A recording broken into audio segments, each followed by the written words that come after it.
¿Qué tal? ¿Cómo les va? Bienvenidos al Tesoro de la Isla. Recientemente hubo, hasta el día de hoy, un debate porque el Papa Francisco dijo que el derecho a la propiedad privada es un derecho secundario. Entonces, muchos periodistas o políticos, intelectuales, empezaron a decir que el Papa, en fin, es peronista y está en contra de la propiedad privada. Bueno, yo les recuerdo que hay un principio hermenéutico fundamental, quiere decir, de interpretación. ¿Y qué es? La buena voluntad. Si uno tiene buena voluntad para entender lo que quiere decir el otro, en el contexto en que lo dice, si uno no tiene buena voluntad, siempre puede entenderlo para el lado de los tomates, ¿no? Siempre, junto al derecho de propiedad privada, está el más importante y anterior principio de la subordinación de toda propiedad privada al destino universal de los bienes de la tierra y por tanto el derecho de todos a su uso. A veces al hablar de propiedad privada olvidamos que es un derecho secundario que depende de este derecho primario que es el destino universal de los bienes.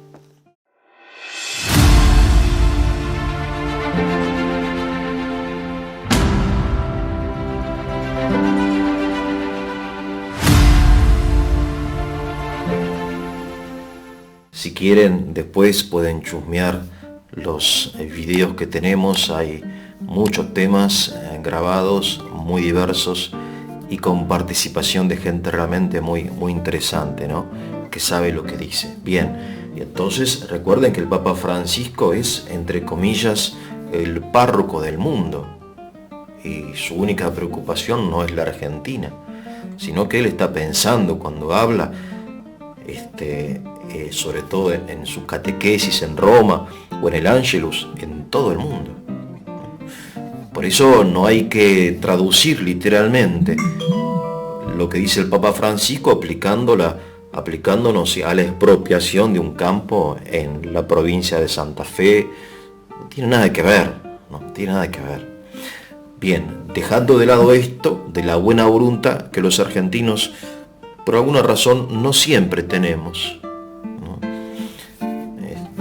Y es una pena. Quiero explicarles un poco a los que no conocen, creo que la mayoría no lo conoce, cuál es la doctrina social de la Iglesia acerca de la propiedad privada, ¿no? Esto es muy importante.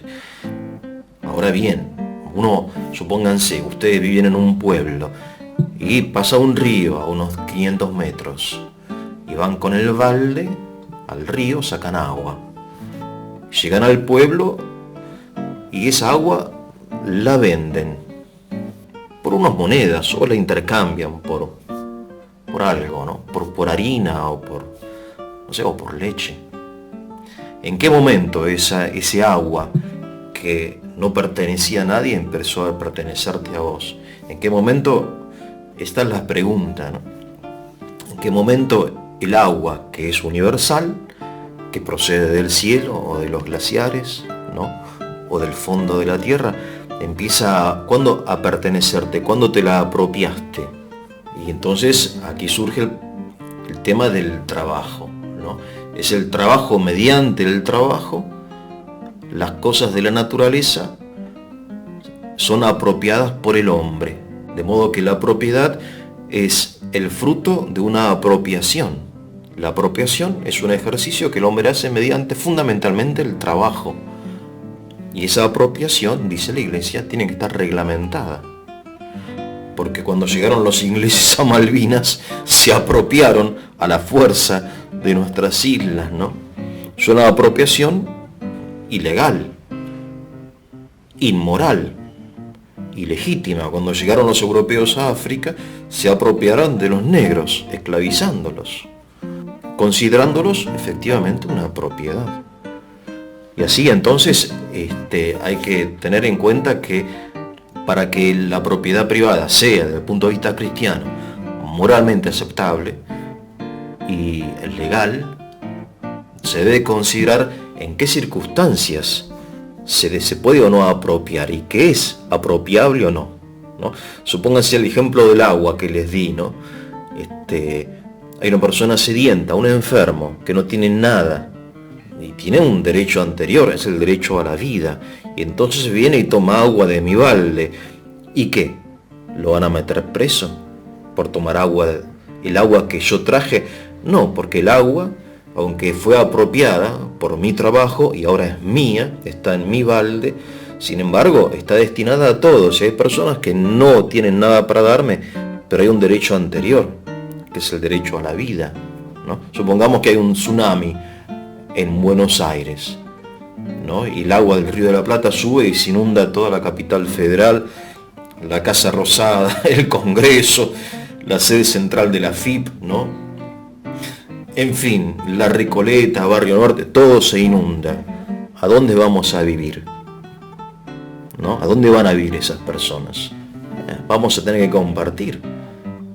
Vamos a tener que apretarnos en algún lugar, aunque no tengan ninguna propiedad, porque la tierra le pertenece a todos. Quiere decir que el derecho a la propiedad es secundario, y sobre todo en esta época, dice el Papa Juan Pablo II. ¿Por qué en esta época sobre todo? Por varias razones. En primer lugar, porque hay nuevas formas de propiedad. Fíjense lo que es Internet. La Wikipedia, por ejemplo, es un ejemplo de propiedad comunitaria. Estamos en la época del conocimiento, ¿no? ¿Y a quién le pertenece el conocimiento? ¿De quién es el conocimiento? Es una cosa extraordinaria esto que está pasando. Las redes sociales, Internet, nos está cambiando la cabeza, el sentido de la propiedad, que generaciones anteriores como la mía lo tenía muy arraigado. Hoy, los millennials, por ejemplo, no son tan afectos a la propiedad.